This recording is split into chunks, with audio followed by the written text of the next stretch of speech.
Sebagai seorang BPD, melalui video ini saya ingin menawarkan opini pribadi saya tentang cara menjalankan 3 fungsi BPD yang diamanatkan dalam Permendagri nomor 110 tahun 2016 dan juga Undang-Undang Desa nomor 6 tahun 2014.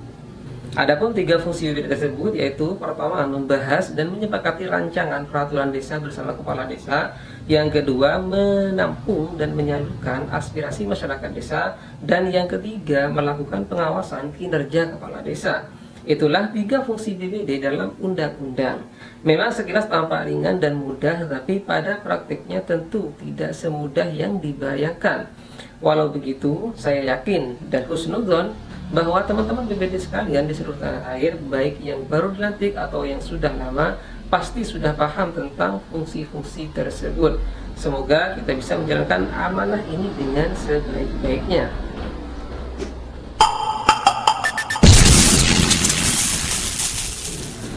Walau fungsi BPD itu cuma 3, tetapi BPD itu ibarat momok yang menakutkan bagi kepala desa.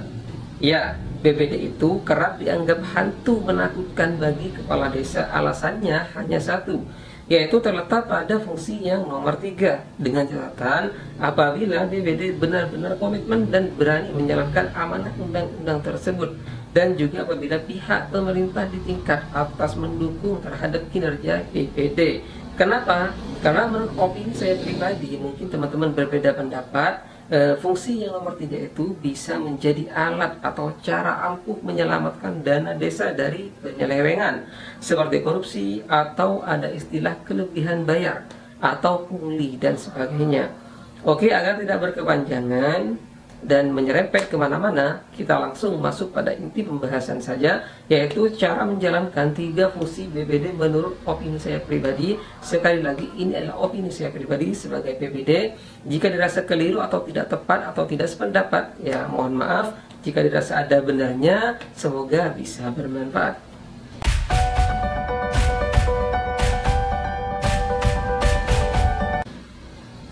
Membahas dan menyepakati rancangan peraturan desa bersama kepala desa, itulah fungsi pertama BPD. Dalam menjalankan fungsi ini sebenarnya tidak ada cara khusus atau teknik khusus dalam pelaksanaannya. Sebab yang namanya musyawarah ya pasti dilakukan dalam sebuah ruangan atau pendopo balai desa bersama kepala desa. Jadi untuk cara pelaksanaan fungsi yang pertama ini sekali lagi tidak ada cara yang khusus.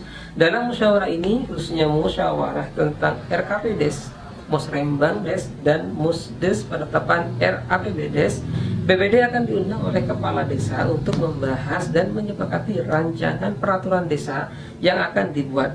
Jika rancangan itu berupa RKPDes, maka BPD bersama kepala desa membahas poin-poin apa yang akan ditetapkan berkaitan dengan rencana pembangunan desa untuk tahun depan. Nah, dalam hal ini, BPD bisa menolak poin atau rencana yang dianggap tidak terlalu signifikan dan memiliki dampak kecil terhadap kemanfaatan pada masyarakat, dan bisa mengusulkan rencana yang dirasa lebih bermanfaat bagi masyarakat. Sebab RKP itu yang menyusun adalah sekretaris desa, kemudian diberikan kepada kepala desa dan dibahas bersama DPD. Baru setelah itu disetujui akan dimusrembangdeskan dan terakhir ditetapkan sebagai RAPBDes dalam musyawarah penetapan RAPBDes. Jadi gunakan kewajiban Anda sebagai BPD dalam musyawarah tersebut, khususnya berkaitan dengan fungsi nomor 2, yaitu aspirasi masyarakat.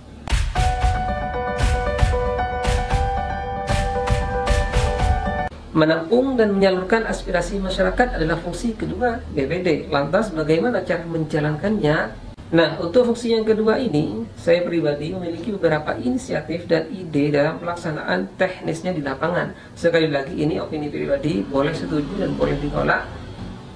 Ada beberapa cara atau tips dalam menjalankan fungsi nomor 2 ini. Di antaranya, pertama, mengumpulkan tokoh untuk menyerap aspirasi. Cara pertama ini bisa dikatakan jemput bola, yaitu BPD mengadakan musyawarah semacam musdus dengan mengundang para tokoh, pihak marginal, dan perwakilan masyarakat lainnya. Untuk menampung aspirasi mereka, jadi musyawarah atau rapat ini hanya khusus menggali aspirasi masyarakat saja.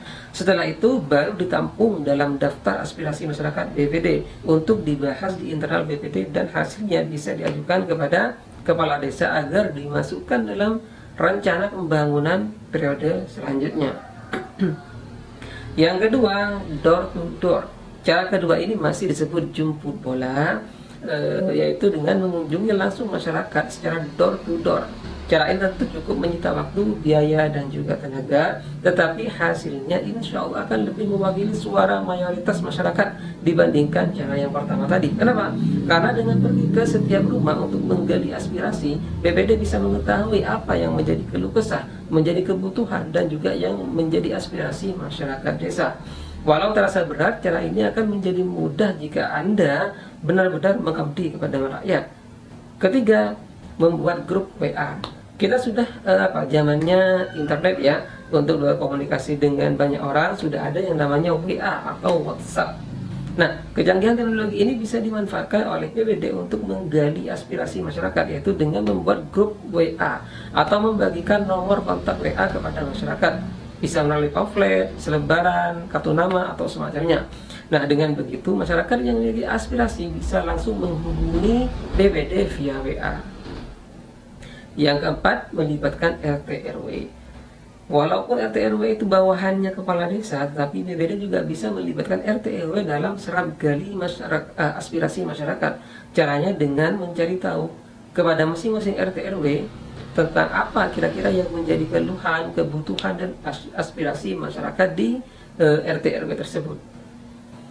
Nah, itulah 4 cara yang menurut saya cukup efektif dalam melaksanakan fungsi BPD nomor 2, yaitu menggali aspirasi. Setelah aspirasi dari masyarakat ditampung oleh BPD, langkah selanjutnya adalah merumuskan atau memilih aspirasi yang dianggap urgen, memiliki banyak manfaat, dan kemudian diusulkan kepada kepala desa untuk menjadi pertimbangan rencana pembangunan desa di tahun mendatang. Jadi, cara mana yang Anda lakukan selama ini?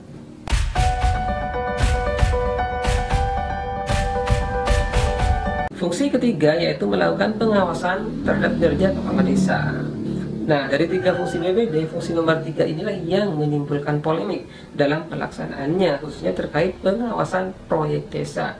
Dalam pengalaman pribadi saya, sering terjadi pro dan kontra terkait dengan apakah BPD itu boleh memegang RAP, rancangan anggaran biaya. Ada pihak, terutama perangkat desa, yang beranggapan tidak boleh. Dan ada pula pihak yang bahkan mewajibkan BPD memiliki salinan atau kopian RAB. Terlepas dari pro dan kontra tersebut, secara logika jika merujuk pada peraturan yang ada, maka jelas seharusnya BPD diberi salinan RAP sebagai rujukan dan panduan dalam mengawasi kinerja kepala desa dalam hal pembangunan infrastruktur. Tanpa RAB, apa yang akan BPD kerjakan saat mengawasi proyek pembangunan?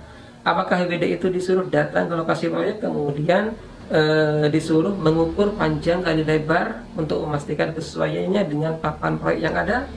Ataukah BPD mengawasi proyek desa itu dengan cara memastikan agar tidak ada penyelewengan dana seperti markup harga, kolusi pekerja, korupsi gaji yang biasanya gaji pekerja 80.000 dibayar 70.000, atau indikasi penyelewengan lainnya?